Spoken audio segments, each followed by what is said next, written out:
ये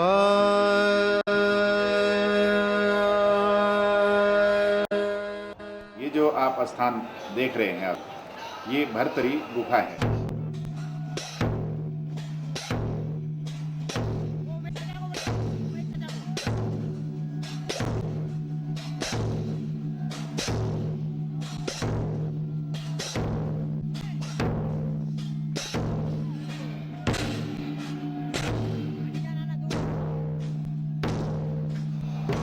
भर्तरी जी महाराज यहाँ के राजा थे, जो कि वीर विक्रमादित्य, जिनका कि आज सम्मत चलता है, उनके बड़े भाई थे। गुरु गोरक्षनाथ जी के पूर्व जन्म में भी शिष्य थे और स्वयं गुरु गोरक्षनाथ जी उनको यहाँ लेने के लिए आए थे, उनको शिष्य बनाया।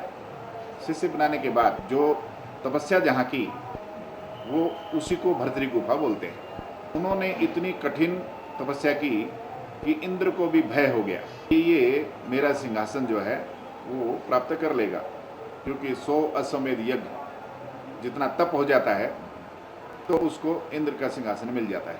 इस भय के कारण से भर्तरी जी के ऊपर उन्होंने वज्र का प्रहार किया, लेकिन भर्तरी जी का इतना तप था, उस गुफा को अपने हाथ से ऐसे किया और गुफा जैसे कि तैसे रह गई। केवल ऊपर जो पत्थर था वो थोड़ा सा टूटा, लेकिन उस वज्र के प्रहार से वो जो नगरी थी वो पूरी ध्वस्त हो गई, जो कि भर्तरी नगरी के नाम से ही प्रसिद्ध हुई। बाद में धीरे धीरे उसका अपभ्रंश होकर के आज रेवेन्यू रिकॉर्ड में भीतरी नाम से ऐसे विख्यात हो गया है। उसके बाद में वो अपने वीर विक्रमादित्य को, अपने भाई को राज तिलक दे करके, वीर विक्रमादित्य भी आपको पता है उज्जैन के महाराजा और पूरे हमारे भारत में उनका विख्यात नाम है, जिनके नाम से विक्रमी संवत आज 2073 उसके अनुसार से ही कुंभ लगता है। तो ये भर्तरी जी महाराज तपस्या करते करते गुरु गोरक्षनाथ जी ने उनको अमर कर दिया। आज भी भर्तरी जी अमर हैं और लोगों को आज भी दर्शन देते हैं। दूसरी बात, सबसे बड़ी बात है, ये जो भर्तरी गुफा है, भर्तरी जी जिसमें तपस्या करते थे, अपनी समाधि लगा लेते थे। ऐसे कहते हैं कि प्रारंभ में समाधि उन्होंने घंटे की, 2 घंटे की, फिर 1 दिन की, फिर 1 सप्ताह की, फिर महीने की, और ऐसा मानना है कि 12 वर्ष की भी समाधि उन्होंने लगाई। लेकिन वो चाहे 1 दिन की समाधि लगा करके आंखें खोलते थे, चाहे सप्ताह की समाधि लगा के आंखें खोलते थे, चाहे 1 महीने की, चाहे 1 वर्ष की।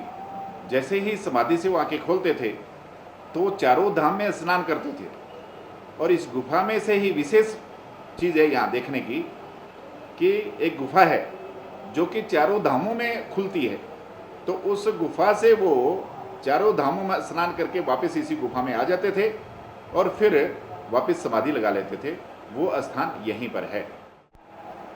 यहाँ भर्तरी गुफा में नाथ संप्रदाय का महाकुंभ में यहाँ अखाड़ा लगता है।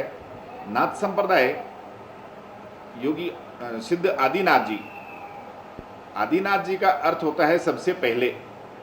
आदिनाथ जी से प्रारंभ हुई और आदिनाथ जी जिनका ध्यान धरते थे, ध्यान में बैठते थे। आप शिव को ध्यान में देखते हैं, 24 घंटे वो ध्यान में रहते हैं। वो अपने स्वरूप का ध्यान देते थे और वही अपना स्वरूप को उन्होंने पार्वती जी को दिखाया और वही गोरक्षनाथ जी के स्वरूप में बाहर आए। तो स्वयं शिव ने ही गोरक्षनाथ जी का रूप धारण किया। गुरु गोरक्षनाथ जी के द्वारा, आदिनाथ जी के द्वारा ये संप्रदाय स्थापित हुई है। इसलिए पूरे विश्व में अगर कोई साधु समाज में कोई संप्रदाय प्राचीन है तो इससे सिद्ध होता है कि नाथ संप्रदाय प्राचीन है। नाथ संप्रदाय के 12 पंथ हैं। गुरु गोरक्षनाथ जी के मुख्य 12 शिष्य, ऐसे 12 पंथ हैं। लेकिन सबसे बड़ी बात है, उज्जैन को ये गौरव प्राप्त है कि भर्तरी जी महाराज भी मुख्य शिष्यों में गिने गए और उनके नाम से भी एक पंथ चलता है। उसका पंथ का नाम भर्तरी वैराग्य ऐसा, और उसी पंथ का योगी यहाँ पर 12 वर्ष के लिए हम यहाँ स्थापित करते हैं।